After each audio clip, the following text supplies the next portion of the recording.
சிவாய நம திருச்சிற்றம்பலம். உலகெல்லாம் அறிந்தோதற்கரியவன் நிலவுலாவிய நிர்மலிவேணியன் அழகில் ஜோதியன் அம்பலத்தே ஆடுவான் மலர் சிலம்படி வாழ்த்தி வணங்குவோம். பச்சை மா மலைபோல் மேனி பவளவாய் கமலச்செங்கன் அச்சுதா அமரதேரே ஆயர்தம் கொழுந்தே என்னும் இச்சுவை தவிர யான் போய் இந்திர லோகம் ஆளும் அச்சுவை பெரிதும் வேண்டின் அரங்கமா நகருளானேன்.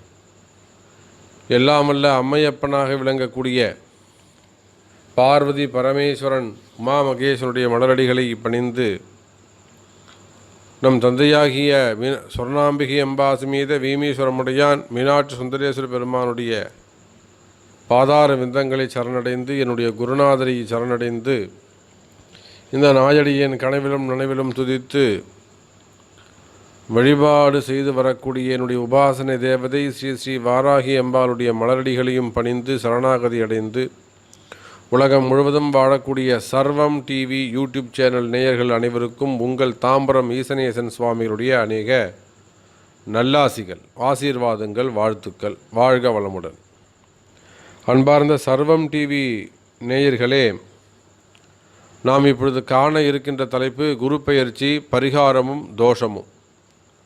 குரு பெயர்ச்சி தோஷமும் பரிகாரமும். தோஷமும் பரிகாரமும் என்ன சாமி தோஷம், என்ன சாமி பரிகாரம்? வருகின்ற நவம்பர் மாதம் 15ஆம் தேதி குரு பெயர்ச்சி நடைபெறுகிறது. இதில் இந்த குரு பகவான் தனுசு ராசியிலிருந்து மகர ராசிக்கு பயிற்சி அடைகிறார்.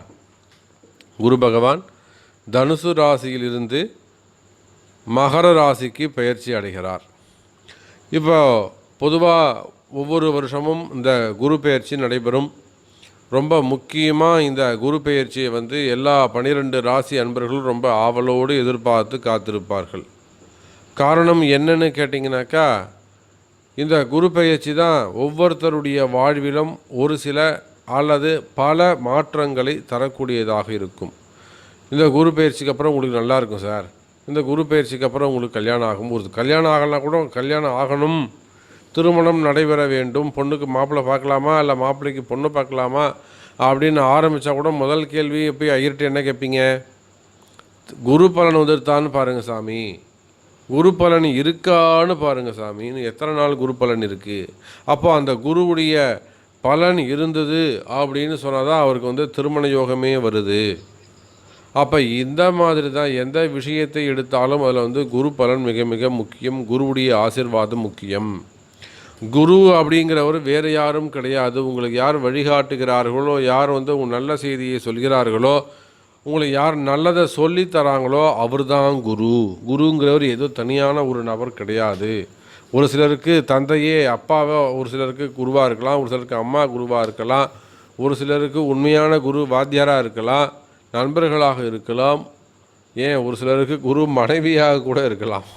ஆமாம், ஒரு சில சமயங்களில் மனைவி சொல்கிறது பலிக்கும்.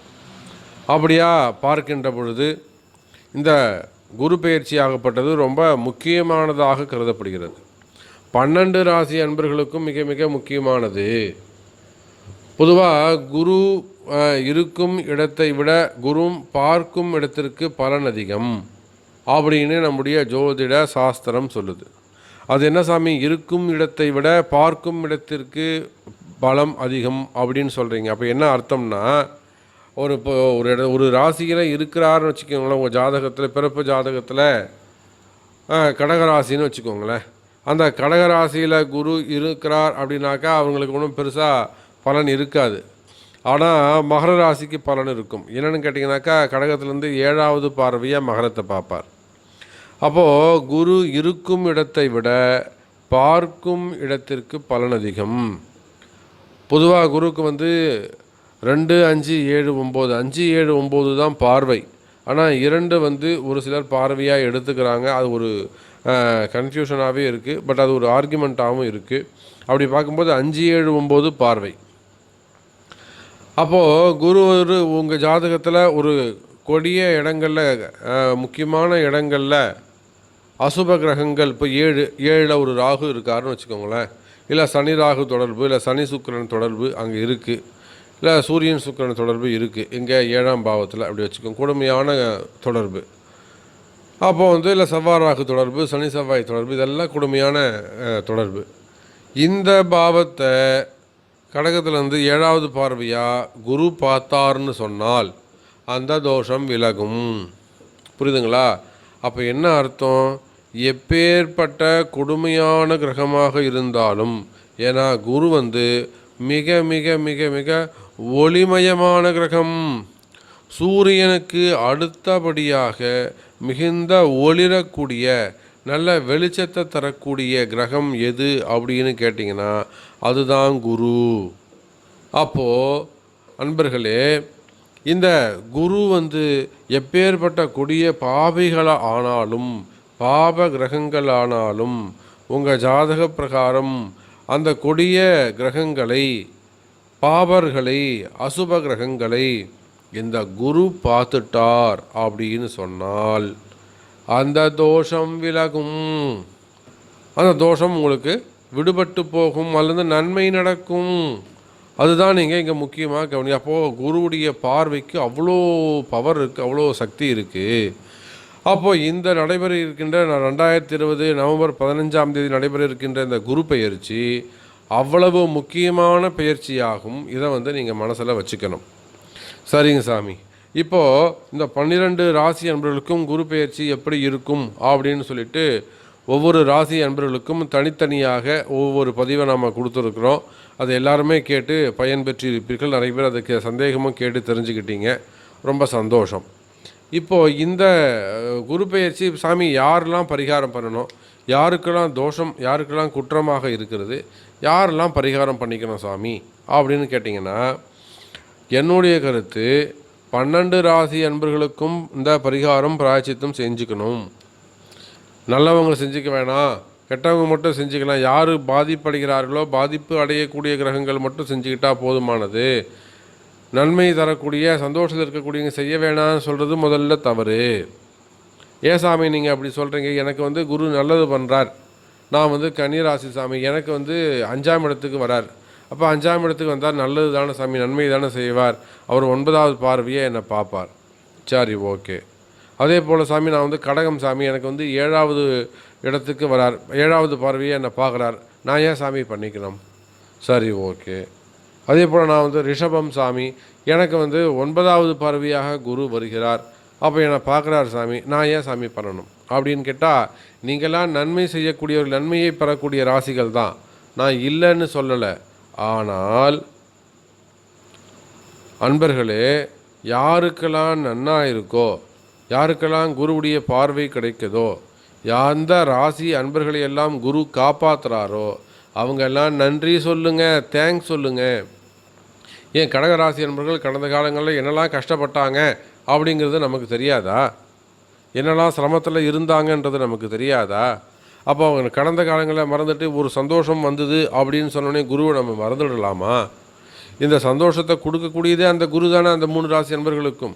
அப்படி பார்க்கின்ற பொழுது யாருக்கெல்லாம் எந்த ராசி அன்பர்களுக்கெல்லாம் நன்மையை செய்கிறாரோ அந்த ராசி அன்பர்கள் எல்லாம் அந்த குரு பகவானுக்கு சங்கல்பம் செய்து, என்னுடைய நட்சத்திரம் இது, என்னுடைய ராசி இதுப்பா, கடந்த காலங்களில் ரொம்ப உங்களுடைய பார்வை இல்லாமல், உங்களுடைய குரு கடாட்சம் இல்லாமல், உங்களுடைய பார்வை இல்லாமல் நான் பாடுபட்டுட்டேன். இப்போ தான் உங்களுடைய பார்வை கிடைச்சிருக்கு, என்னுடைய சங்கடங்கள் எல்லாம் நிவர்த்தி ஆகணும், உங்களுடைய பார்வை வந்ததால் தானாகவே நிவர்த்தி ஆகிடும், இருந்தாலும் நான் உங்களை பிரார்த்திக்கிறேன், முயற்சி எடுக்கிறேன் அப்படின்னு சொல்லி நன்றி சொல்லணும். அதே போல் மத்தியம பலன், மத்தியம பலனில் யாரெல்லாம் சொல்லலாம்? மிதுனத்தை மத்தியம பலனாக சொல்லலாமான்னு கேட்டால் இல்லை. மேஷத்தை மத்தியம பலனாக சொல்லலாம், துலாம் ராசியை மத்தியம பலனாக சொல்லலாம், அடுத்தது கும்பராசியை மத்தியம பலனாக சொல்லலாம். இப்போ இவங்கெல்லாம் பார்த்தீங்கன்னாக்கா மத்தியம பலனை தரக்கூடியவர்கள். இப்போ இவங்களாம் என்ன பண்ணணும்? சார் நான் மேலேயும் போல கீழேயும் வரல, அப்போ எங்களுக்கும் சேர்த்து நீங்கள் பிரார்த்தனை பண்ணுங்கள். நல்ல பலனை தர வேண்டும், வேலை நல்லபடியாக இருக்கணும், உத்தியோகம் நல்லபடியாக இருக்கணும், ஸ்டடியான நிரந்தரமான உத்தியோகமாக இருக்கணும், லாங் டைம் வரக்கூடிய உத்தியோகமாக இருக்கணும், தொழில் நிறுவனம் நல்லா இருக்கணும் அப்படின்னு நீங்களே வேண்டிக்கோங்க. அதே போல் தோஷம் உடையவர்களாக இருப்பீர்களே ஆனால் யாருக்கெல்லாம் தோஷம் அமையுது? 6, 8, 12 குரு இருக்கக்கூடாது. எந்தெந்த ராசிக்கெல்லாம் 6, 8 அமைகிறாரு? சிம்மத்துக்கு 6ஆம் இடத்துல வருகிறார், 2, 12 வரக்கூடாது. 12ஆம் இடத்துக்கு எங்கே போகிறாரு அப்படின்னு பார்த்தீங்கன்னாக்கா கும்பராசிக்கு 12ஆம் இடத்துல, ராசிக்கு 12ல் குரு வரார், கும்பத்துக்கு 12ஆம் இடத்துல குரு வரார், சிம்மத்துக்கு 6ஆம் இடத்துக்கு வருகிறார். அதே போல் மிதுனத்திற்கு 8ஆம் இடத்துக்கு வருகிறார். அப்போ மிதுனம், சிம்மம், கும்பம், மகரம், ஒன்றாம் ஜென்மத்தில் குரு 1ஆம் இடத்துக்கு குரு வருகிறார். அப்போ இந்த 4 ராசி அன்பர்களும் தோஷமுடையவர்கள், குற்றமுடையவர்கள். இவங்க கண்டிப்பாக பிராயச்சித்தம் செய்துக்கணும். யார்? மிதுனம் 8ல் குரு, அதே சமயத்தில் சிம்மத்துக்கு 6ல் குரு, கும்பத்துக்கு 12ல் குரு, மகரத்துக்கு 1லே குரு. அப்போ இந்த 4 ராசி அன்பர்கள் அவர்களும் பிராயச்சித்தம் பரிகாரம் செய்து கொள்ள வேண்டும். ஆக இது எப்படி பார்த்தாலும் நல்லா இருக்கிறவங்க நன்றி சொல்லுங்கள், தப்பு கிடையாது. மத்தியமாக பலன் இருக்கக்கூடியவர்கள் நல்ல பலனை தரணும்னு பிரார்த்தனை பண்ணிக்கோங்க. பேடாக இருக்கிறவங்க, குற்றங்கள் இருக்கக்கூடியவர்கள், அவருடைய பார்வை கிடைக்காதவர்கள் என்ன செய்யணும்னா, ஐயா இந்த பிராயச்சித்தம் செய்கிறோம், பரிகாரம் செய்கிறோம், இந்த பிராயச்சித்த பரிகாரம்ன்றது வேறு ஒன்றும் இல்லைங்க, உங்களுடைய விண்ணப்பம் தான், உங்களுடைய ரிக்வஸ்ட்டு தான் அங்கே பரிகாரம். நீங்கள் உங்களுடைய பக்தி தான் அங்கே விண்ணப்பம், உங்களுடைய சரணாகதி தான் அங்கே விண்ணப்பம். அந்த விண்ணப்பத்தை நீங்கள் அங்கே வைக்கணும். அப்போ தான் உங்களுக்கு அதனுடைய குருவுடைய கருணை உங்களுக்கு கிடைக்கும். கேட்டால் கொடுக்காத கல் நெஞ்சம் கூட உங்களுக்கு கொடுக்கும். அப்போ குரு ஏற்கனவே ரொம்ப நல்லவர். கதறி எழுதால் காதலாகி கசிந்து கண்ணீர் மல்கி. கதறி அழுதால் என்ன கிடைக்காததும் உங்களுக்கு கிடைக்கும். அப்படி பார்க்கின்ற பொழுது இந்த 12 ராசி அன்பர்களும் இந்த குரு பயிற்சிக்கு பரிகாரம் செய்து கொள்வது நல்லது, சிறப்பு. சரி, இப்போ என்னைக்கு பரிகாரம் சாமி, எந்த இடத்துல பரிகாரம் சாமி, எப்படி பரிகாரம் சாமி, அடுத்த கேள்வி பிறக்குது. இந்த பரிகாரத்தை பொறுத்தவரையில் நவம்பர் 16ஆம் தேதி பரிகாரம் செய்யப்படுகிறது. பரிகாரம் தாம்பரத்தில் வச்சு செய்யறோம். சென்னை தாம்பரத்தில் எந்த இடம் யாரெல்லாம் இந்த பரிகாரத்தில் கலந்துக்கிறீங்களோ உங்கள் எல்லாருக்கும் லொக்கேஷன்ஸ் அனுப்பப்படும், அட்ரஸ் அனுப்பி வைக்கப்படும். நீங்கள் சென்னையில் இருந்தால் வந்து கலந்துக்கலாம். உலகம் முழுவதும் இருக்கக்கூடிய 12 ராசி அன்பர்களும் கலந்துக்கணும். நான் வந்து காஷ்மீரில் இருக்க சாமி, நான் கனடாவில் இருக்க சாமி, நான் யூரோப்பில் இருக்க சாமி, நான் யுஎஸில் இருக்கேன் சாமி. நீங்கள் உலகத்தில் எந்த மூலையில் வேண்டுமானாலும் இருக்கலாம்.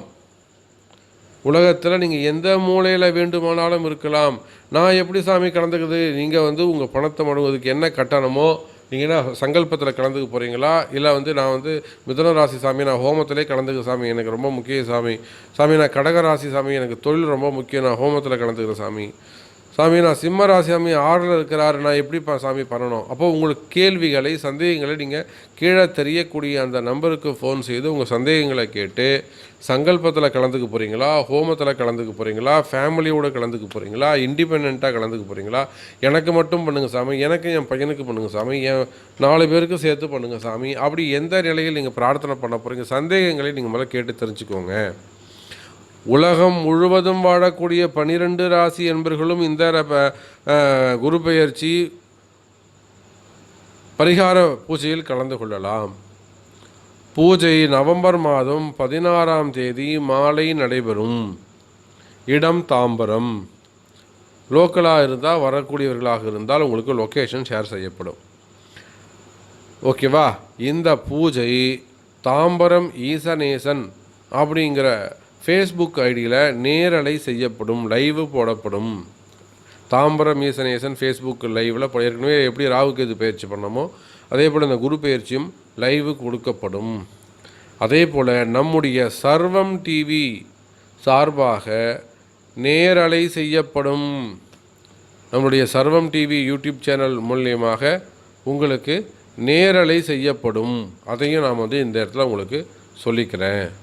அப்போது நீங்கள் உலகத்தில் எந்த மூலையில் இருந்தாலும் பணத்தை கட்டி இதில் கலந்துக்கிட்டீங்கன்னு சொன்னாக்கா, நீங்கள் உட்கார்ந்த இடத்துலேருந்து இந்த பூஜையில் கலந்துக்கலாம், நேரடியாக கலந்துக்கலாம், அந்த தரிசனம் பண்ணலாம், குருவை தரிசனம் பண்ணலாம், பரிகார சங்கல்பத்தை கலசத்தை பார்க்கலாம், நவகிரகங்களை தரிசனம் பண்ணலாம், ஹோமத்தை தரிசனம் பண்ணலாம்.